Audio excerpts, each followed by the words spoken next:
Hey everybody, Raven here, and today I want to share with you what I picked up at local coin shops in the area. And what we're going to do is we're going to go over the coins first, and then I will go back over, for those of you that want to know the approximate value of the coins, I will go through the coins and tell you what they are retail. First of all, we found a unbelievable find. 1953 Denver Franklin halves, ladies and gentlemen, uncirculated in a old bankroll. This sucker is tightly wound and has been in here for quite a while. That's a pretty epic score. We have a 1947 Panama, one Balboa. These are 90% silver. This one is toned really nicely. We have from the Philippines a 1917S, 20 centavos. These are 75% silver. San Francisco minted, actually. 1951 Jefferson nickel proof, ladies and gentlemen. That thing is really, really nice. Something that you don't see very often in the Global Certification Services Inc. These are older holders. This thing is really, really cool. And this is a 1999 S Susan B. Anthony, or just a 1999 Susan B. Anthony canceled waffle coin is what they call it, because it looks like a waffle when they cancel it like that. And it's very cool. There's a little story on the back if you want to pause and read it. Next item up, and I don't see these hardly ever, we have a blank Eisenhower Ike Planchet, ladies and gentlemen.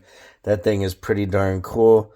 Now, this next coin from Iran is kind of confusing because it says 1329/1911, which really means is that they minted it in 1911 to commemorate 1329 is what I understand. But a really cool coin nonetheless. Then we have from Brazil an 1816 960 Reyes. Ladies and gentlemen, you don't see these very often at all. That thing is really, really cool. And it's actually 0.7746 ounces of silver.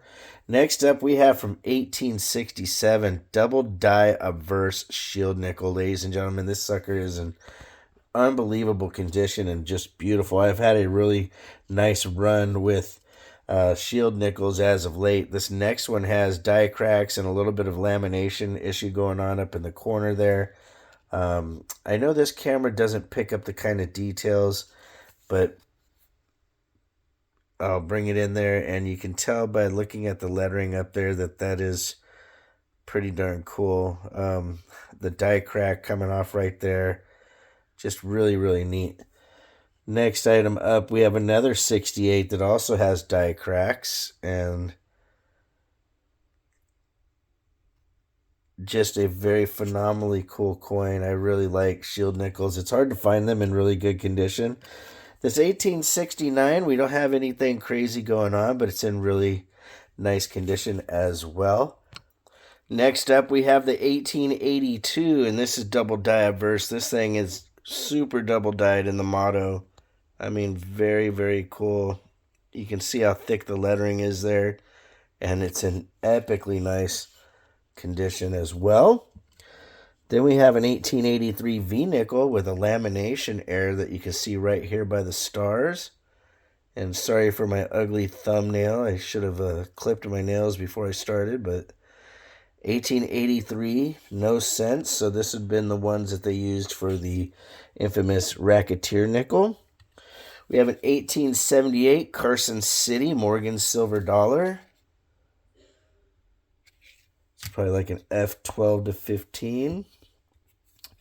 We have an 1858 VF35 half dime seated Liberty, ladies and gentlemen. Then we have an 1845 large cent. This one is absolutely gorgeous. AU50 at the minimum.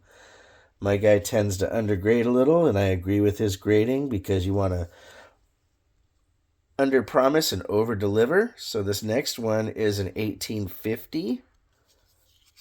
Very nice. Got a little bitty rotation to the die, but not too major. 1852, a little bit nicer grade, XF40. Very nice. That thing is just unbelievable for its age. Then we have a massive cud on an a 1982 Philly Jefferson nickel. Most of these coins today have been from the 1800s, so sorry for that, but that thing is unbelievable. Huge, huge cud, and just a really cool coin. And look at this, where the cud is. That's normally what you'll see on the reverse. So, you know, very, very cool, to say the least, my friends. I really like that coin. And then last but definitely not least, we have a 1964 Kennedy half dollar with a really severely clipped planchet. That's a big clip. So that thing is pretty epic. Um, Out of the coins on here, one of the most coolest things was to get this roll here. You don't see a lot like that. So let's talk about the pricing of these things. So the 1953 roll, we're probably looking retail anywhere between $5 and $5.50. You might be able to get a little bit cheaper. Might have to pay a little bit more depending on where you go. But on average, for a roll like that, you're looking at about $500. The Susan B. Anthony is pretty cool. You don't see a lot of them. The PCGS and NGC ones go for about $75 or so. So I figured that one would be about the same. The blank Ike, once graded, should come in at about $150, give or take. The Kennedy Clip Planchet, same thing. You're going to be looking at $150, maybe even more because of the size of the clip. If that was graded and certified. Really cool to get that. This Balboa here, we're looking at about $50 to $60 in that condition.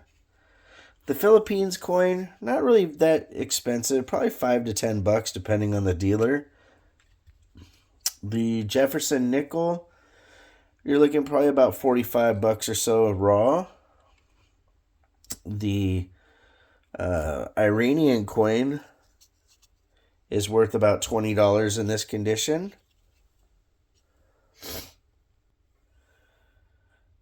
Let's see here. The 1916 Brazil, probably worth about $50 or so, maybe a little bit more. The 1867 with the DDO, at least $200, probably about $225.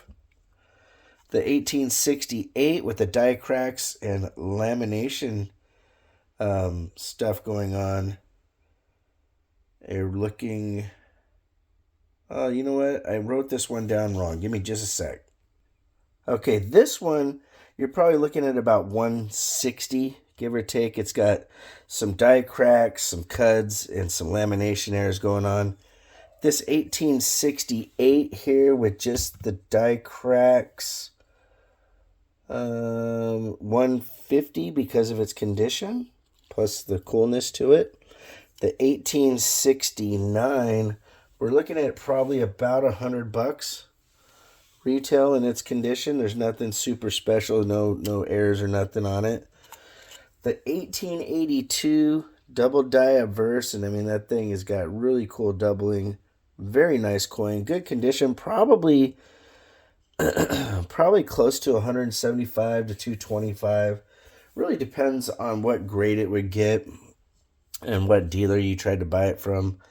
The 1883 with the lamination issue, you're looking at probably about $110 to $125.